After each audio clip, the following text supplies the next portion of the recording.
Cette manifestation était massive, était importante. Elle n'était pas massive. Mais si, elle était massive. Elle était dynamique. Il y avait peut-être plus de gilets jaunes samedi que de gens à la manifestation. Les gilets jaunes étaient là aussi. Vous avez la même attitude que vous aviez au moment des gilets jaunes. Le mépris du peuple.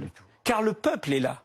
Le peuple des classes populaires, des quartiers populaires, de nos usines est là. Et je le redis car vous m'avez interrompu. Le Parti communiste était là. Europe Écologie, les Verts étaient là. La France Insoumise était là. Génération était là. La CGT était là. Le PCF était là. Le nouveau parti anticapitaliste était là. Lutte ouvrière qui est profondément athée et anti-religieux était là. Les partis libertaires, anarchistes étaient là. Jamais il n'y a eu une telle convergence. Toute la campagne de dénigrement, ce mot controversé, des manifestations qui font des polémiques, il y en a toujours. Bien sûr. Vous faites controverser pour une manif pour la PMA, vous faites controverser pour une manif de droite ou d'extrême droite. Non, là, quand le peuple bouge, quand il s'exprime, quand il s'affirme, controversé, des pincettes, le mépris, je le redis, le mépris de l'auto-organisation.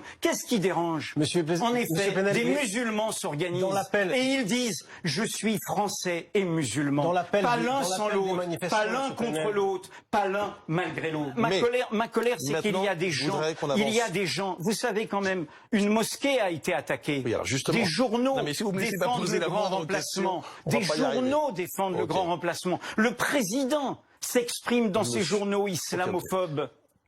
L'immigration et l'islam ont été mis à l'ordre du jour du pays par qui? Par le président de la République lui-même en septembre. Pourquoi, Bruce Toussaint?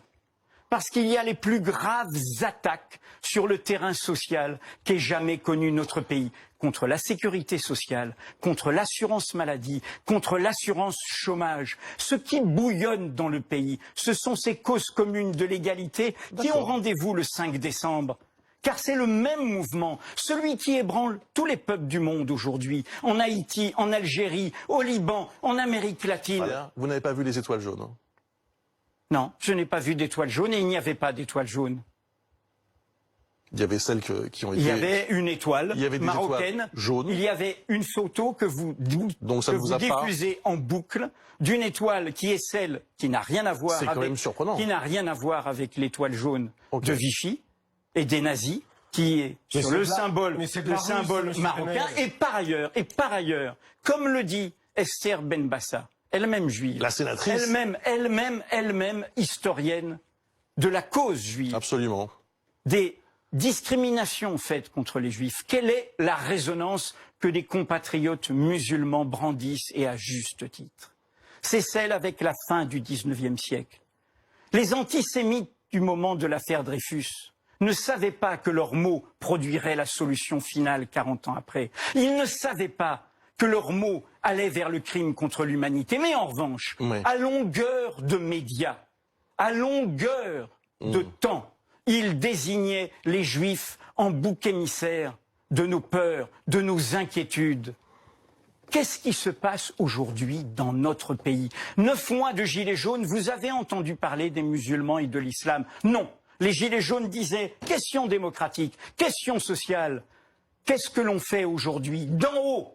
Car pourquoi ma colère? Ce sont les élites comme l'antisémitisme. Ils n'étaient pas populaires, ils venaient d'en haut. D'en haut, on remet le poison de la division en désignant les musulmans et l'islam. Les musulmans et l'islam.